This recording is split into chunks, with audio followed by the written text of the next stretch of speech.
ان کو گلے لگائے. یہ خوبصورتی ہے اس ملک خدا داد پاکستان کی. پاکستان کا آئین قرآن اور سنت کے تابع ہے.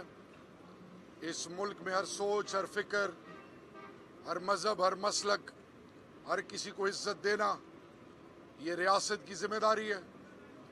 اور پھر دین سے جڑے ہوئے جو ہستیاں ہیں، وہ تمام مذہبی مقامات ہیں، خانقاہیں ہیں، ان کو عزت دینا ریاست کی ذمہ داری ہے.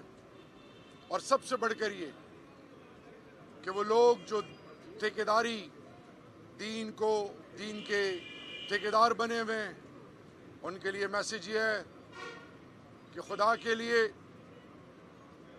کوئی ایسی چیز کسی پر مسلط نہ کریں جس سے ریاست یا ریاست سے جڑے ہوئے ادارے یا وہ لوگ جو اس ملک میں امن کے لیے ترستے ہیں ان کا کسی قسم پہ نقصان ہو. تو آج مجھے بڑی خوشی ہوئی ہے. خوشی ہے کہ مدرسے میں دین دنیا دونوں کی تعلیم، یہاں کے بچے انہوں نے MOU سائن کیے ہوئے ہیں جرمن یونیورسٹی کے ساتھ. یہاں کے بچے دنیا کے مختلف ممالک میں 50 ممالک کے بچے یہاں پہ پڑھتے ہیں. پھر سوچ دیکھیں، مارکیٹ، یہ ریسٹورانٹ کے اوپر ہال، جو بھی کمائی ہے جا کے مدرسے پہ لگتی ہے جہاں پہ 10,000 سے زیادہ بچہ ہے. 1,000 مستورات ہیں، بچیاں ہیں. یہ اس کی مثال دنیا میں کہیں آپ کو نہیں ملتی.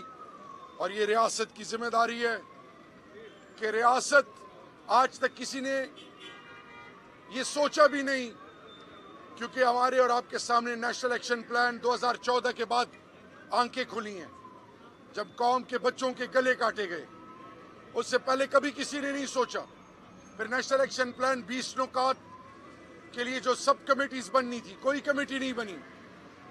مدرسوں، مساجد، امام بارگاہوں، گرجوں، مندروں، ہر سوچ فکر کے لوگوں اور ان کی عبادت گاہوں کو عزت دینا، ان کے حوالے سے انیشیٹوز لینا، علماء کرام کو آن بورڈ رکھنا، مدرسوں میں دین دنیا دونوں کی تعلیم، علماء کرام، مفتیان صاحبان، جید علماء کرام اور دین سے جڑے ہوئے تمام لوگوں کو عزت دینا، ریاستی امور میں مختلف لیول پر ان کو انگیج کرنا، یہ ہماری اخلاقی ذمہ داری تھی.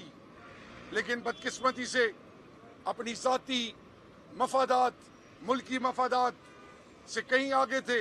یہی وجہ ہے کہ قوم آج مقروض ہے.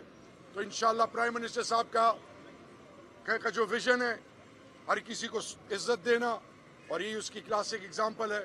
کراچی پرائم منسٹر صاحب بھی آئے ہیں، پوری چیزیں آپ کے سامنے ہیں، اور میں سلام پیش کرتا ہوں. میں کل رات کو تقریباً 2:30 بجے میں 2 دریا اور PSL کے لیے رات کو لیٹ پھرتا رہا. سلام ہے افواج پاکستان کو، رینجرز کو، سندھ پولیس کو، تمام ملکی سٹیک ہولڈرز جو امن کے لیے ان نے قربانیاں دی، جانوں کے نذرانے پیش کیے. اور امن الحمدللہ مستقبل ہمارا ہے. پاکستان ایک خوددار ریاست ہے.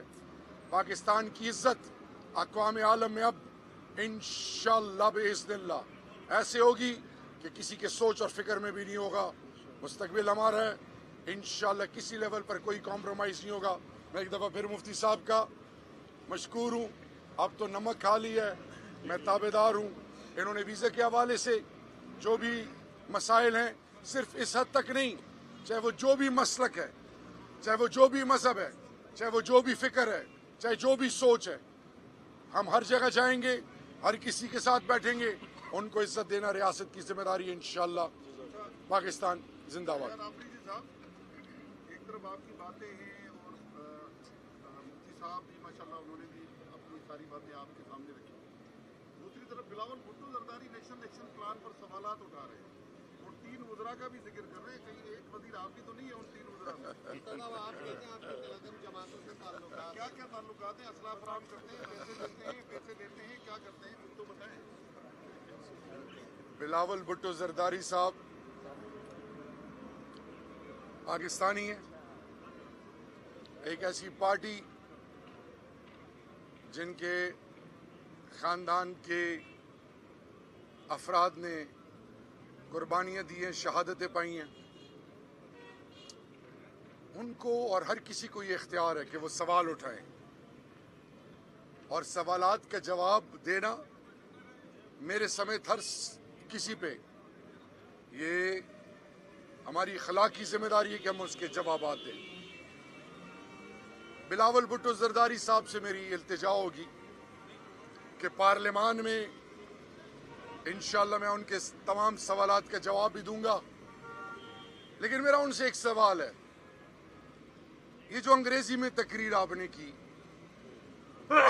یہ جو آپ نے سوالات اٹھائے اور ہندوستان کے میڈیا کے ہر چینل میں آپ کی بات چل رہی ہے, تو بلاول بھٹو زرداری صاحب, ذوالفقار علی بھٹو بہت بڑی ہستی, ان کی تو بڑی قربانی ہے. انہوں نے تو کبھی بھی پاکستان کے مفادات پہ کوئی ایسی بات نہیں کی. یہ آپ پاکستان کا کیس لڑ رہے ہیں یا کسی اور کا لڑ رہے ہیں؟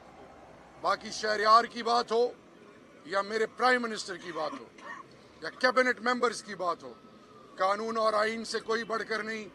ہم نے سب کو عزت دینی ہے, زیرو ٹالرنس ہے, کوئی بھی state with in state approach نہیں ہے, کوئی ڈو مور نہیں ہے. پاکستان کی تاریخ میں الحمدللہ ثم الحمدللہ وہ انیشیٹوز کوئی تصور نہیں کر سکتا تھا جو اس حکومت نے لی ہیں.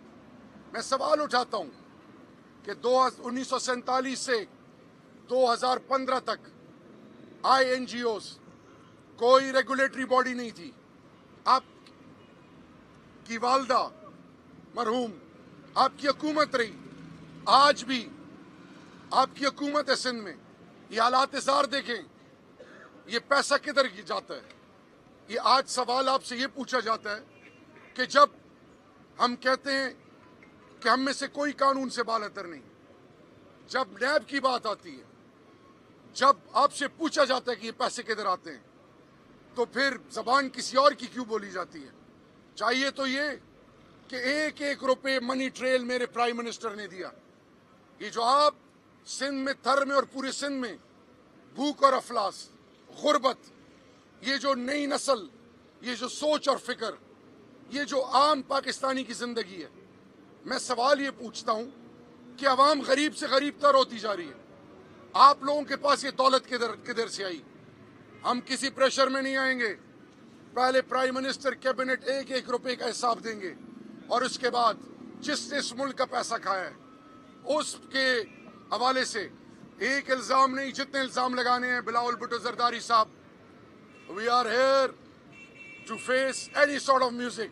But let me assure you, Bilawal Saab, anyone who is involved in any capacity, in any sort of corruption, in any malpractice, he will be treated accordingly.